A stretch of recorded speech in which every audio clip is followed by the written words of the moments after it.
तो मेरे last video में ना 2-3 कमेंट्स ऐसे आए थे कि आपको कितना टाइम लगा था क्लियर करने में, आपने कितने अटेम्प्ट्स दिए थे।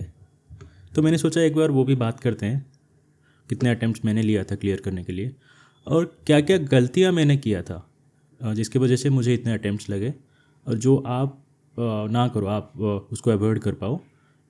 एक बार आज उस पर बात करेंगे। मैंने पॉइंट नोट डाउन किया है 4-5 पॉइंट्स जो मुझे लगा कि हाँ ये मतलब ये करते हैं बहुत लोग, ये मिस्टेक करते हैं आप, ताकि ये अवॉइड कर पाओ। तो फर्स्ट मिस्टेक क्या करते हैं स्टूडेंट्स कि वो मतलब बहुत सारे मटेरियल कलेक्ट कर लेते हैं, मतलब बहुत सारे पीडीएफ्स ले लिया या फिर बुक्स ले लिया जो कि एक्चुअल में सॉल्व नहीं कर पाते, टाइम नहीं मिलता उतना सॉल्व करना, और वो मतलब काइंड ऑफ ओवरबर्डन हो जाता है उनके ऊपर। ठीक है, तो ये चीज़ मत करो।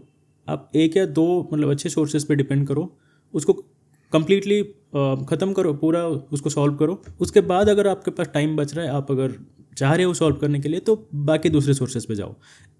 एक साथ मतलब बहुत सारे पीडीएफ्स कलेक्ट मत करो जो कि आप सॉल्व नहीं कर पाओगे। एक ही टाइम पे तो नहीं हो पाएगा, एक एक करके करो। ठीक है, एक कंप्लीट हो गया, दूसरे पे जाओ। हाँ, सेकंड मिस्टेक वैसे ही करते हैं कि क्लासेस में बहुत टाइम उनका जाता है। जैसे आप 6 घंटा मान लो दिन में पढ़ पाते हो, तो उसमें से 5 घंटा उनका क्लासेस में ही जाता है। तो क्लासेस में आपने जो सीखा उसको फिर इम्प्लीमेंट कब करोगे? आप खुद उसको कैसे सॉल्व करोगे? जो मतलब क्वेश्चंस आपने क्लासेस में सीखा कैसे सॉल्व करते हैं, उसको खुद कैसे सॉल्व करोगे? क्लासेस को स्टार्टिंग में थोड़ा मतलब उसका ज़रूरत रहता है, मानता हूँ, पर थोड़ा थोड़ा करके उसका टाइमिंग कम करो। क्लासेस को हार्डली 1 या 2 घंटा उसको रखो दिन में। बाकी का जो टाइम है सेल्फ स्टडी करो। सेल्फ स्टडी के साथ साथ मॉक्स पे भी ध्यान दो। सिर्फ क्लासेस से कुछ नहीं होने वाला। क्लासेस आप देखोगे, जब तक आप खुद ट्राई नहीं करोगे क्वेश्चन, आप नहीं समझ पाओगे कैसे होता है। थर्ड जो मिस्टेक है वो कहीं ना कहीं मैंने भी किया था अपने मतलब प्रिपरेशन के टाइम पे, कि प्री के ऊपर बहुत ज़्यादा मतलब फोकस करना। ये बहुत से स्टूडेंट सोचते हैं कि प्री का सिलेबस मेरा कंप्लीट हो जाए, मैं आगे फिर मेंस का पढ़ाई करूँगा। ये ऐसा नहीं होता है। सिलेबस एक ही है। आपको प्री का अलग सिलेबस, मेंस का अलग सिलेबस नहीं मिलेगा।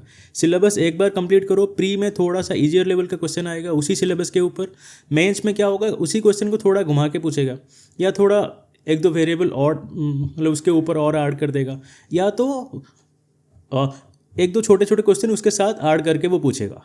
लेकिन कॉन्सेप्ट आपका एक ही है, सिलेबस एक ही है। अलग अलग नहीं होता कि प्री के लिए मैं अलग पढ़ूंगा, मेंस के लिए अलग पढ़ूंगा। बहुत सारे मतलब प्री के मॉक्स दे देंगे आपको, आपका स्पीड भी आ जाएगा, आपका जो प्री लेवल कॉन्सेप्ट है वो क्लियर हो जाएगा। लेकिन थोड़ा सा क्वेश्चन जब डिफिकल्ट आता है ना, टाइम कंज्यूमिंग जो आता है क्वेश्चन, तब आप फंस जाते हो। ये मेरे साथ भी हुआ था। मैं आपको दिखाता हूँ मेरा स्कोर कार्ड, जो पुराना वाला स्कोर कार्ड है मैं दिखाता हूँ। स्टार्टिंग में मेरा मतलब स्कोर कैसे आता था प्री में, और मेंस में कितना कम आता था। तो अगर स्टार्टिंग में मेरा स्कोर भी देखेंगे ना, मैं आपको अपना स्कोर कार्ड दिखाता हूँ। ये IBPS PO IBPS क्लर्क 2022 का स्कोर कार्ड था। इसमें मेरा स्कोर था 93, मतलब जो कि ठीक ठाक स्कोर माना जाता है प्री के हिसाब से। ये IBPS PO का था, इसमें 77 था, जहाँ पे 49.75 कट ऑफ गया था। तो ये भी प्री के लिए बहुत अच्छा स्कोर मतलब माना जाता है। ये मैं दिखाऊंगा आपको आगे। ये मेंस का है, ये भी मेंस का है।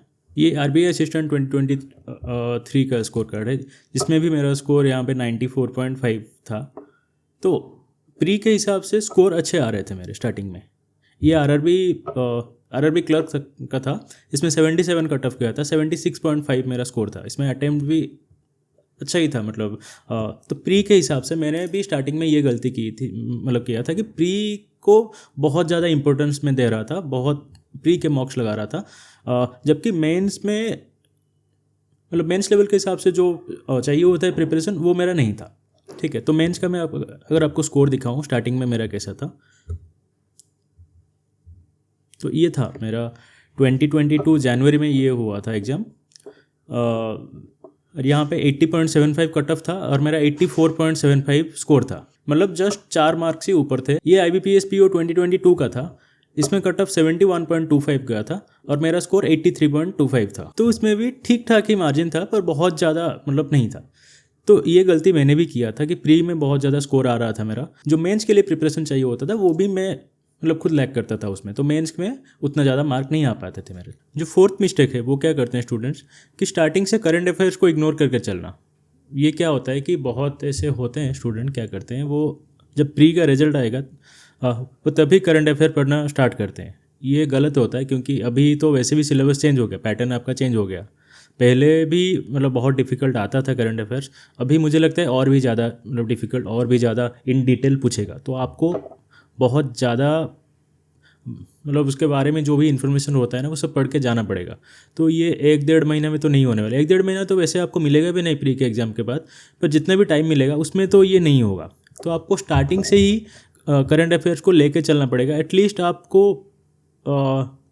अगर रोज़ नहीं पढ़ पा रहे हो तो जो 7 डेज़ का PDF आता है वो पढ़ो, या फिर मंथली PDF आता है वो पढ़ो स्टार्टिंग से। पर जब धीरे धीरे सिलेबस खत्म होता जाएगा आपका, तो करंट अफेयर को डेडिकेटेडली पढ़ना पड़ेगा, अच्छे से पढ़ना पड़ेगा। करंट अफेयर्स 1 महीने में कंप्लीट नहीं हो पाएगा। जो एंड का 1 महीना आपको मिलेगा ना, उसमें आपको मॉक भी लगाना है 1 महीने में, तो बिल्कुल भी कंप्लीट नहीं हो पाएगा। तो आपको स्टार्टिंग से ही पढ़ना पड़ेगा करंट अफेयर। और एक जो बहुत बड़ा मिस्टेक मुझे लगता है बहुत मतलब स्टूडेंट करते हैं, ये मतलब कहीं ना कहीं ये भी मैंने किया था कि कुछ चैप्टर्स को स्किप करते हैं।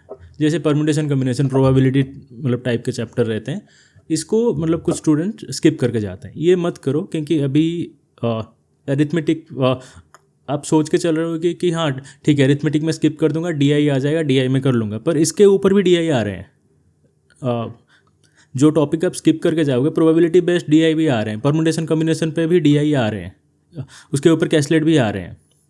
तो आप ये सब चीज़ें स्टार्टिंग से ही कंप्लीट करो सिलेबस को, कोई भी टॉपिक मत छोड़ो, सारा टॉपिक कवर करके आगे फिर कम्प्लीटली मॉक्स पे फोकस करो। तो अभी अगर बात करें कि मुझे कितने अटेम्प्ट्स लगे थे क्लियर करने के लिए, देखो तो मैंने अपना जो सीरियस प्रिपरेशन था वो स्टार्ट किया था मतलब एंड ऑफ 2020 के अराउंड मैंने स्टार्ट किया था। जो मतलब अच्छे से पढ़ना जो होता है, मतलब सीरियसली पढ़ना होता है, वो मैंने 2020 के एंड में स्टार्ट किया था। उससे पहले एक बार IBPS PO दिया था, उसका प्री मतलब क्लियर हो गया था, पर मेंस में वैसे तो स्कोर ठीक ठाक ही था, पर रीजनिंग में 0.5 से मेरा सेक्शनल रह गया था। उसका स्कोर कार्ड मेरे पास अभी मतलब नहीं है, अगर कहीं मुझे बाद में मिले तो मैं दिखा दूंगा आपको। तो 2020 में एक बार वो दिया था मैंने IBPS PO, और उसके बाद मेरा जो सीरियस प्रिपरेशन है 2020 के एंड से मतलब 2021 से मैंने स्टार्ट किया था। ठीक है, तो 2021 में मैंने IBPS PO दिया था, 2022 में दिया था और 3 में दिया था, और तीनों बार मैं इंटरव्यू तक गया था, और जो फाइनल है 2023 में मेरा क्लियर हुआ था। ठीक है, तो मुझे ऑलमोस्ट 3 साल लगे थे। उसके बीच में मेरा OSCB Odisha state cooperative bank का एग्जाम निकल गया था, तो वहाँ पे मैं जॉब कर रहा था। 2022 के मिड में वो निकल गया था, जून में उसका रिजल्ट आया था, तो वो तो हो गया था। उसमें मैंने फिर ज्वाइन किया था, और उसके मतलब एज ए वर्किंग एस्पिरेंट मैंने जो मेरा लास्ट अटैम्प्ट था वो दिया था मैंने IBPS PO का। ठीक है, तो मैंने 3 अटैम्प्ट दिया था, मतलब सीरियस अटैम्प्ट। तो 3 अटैम्प्ट मैं भी नहीं मानता कि ये भी कोई ज़रूरी, देखो सबका अलग अलग होता है। कोई 1 अटैम्प्ट में निकाल लेता है, कोई 6 अटैम्प्ट भी लेता है। लेकिन ये जो मैंने 5 गलतियाँ बताई ना, इसको थोड़ा आप फोकस करोगे ना, तो आपका जो टाइमिंग रहता है मतलब प्रिपरेशन का जो ड्यूरेशन रहता है 4-5 साल लोगों को लग जाता है, वो थोड़ा आप मिनिमाइज़ कर पाओगे। ठीक है, आप अपना जो पढ़ाई कर रहे हो वो तो करो, पर ये मतलब ये चीज़ों पर भी थोड़ा ध्यान दो।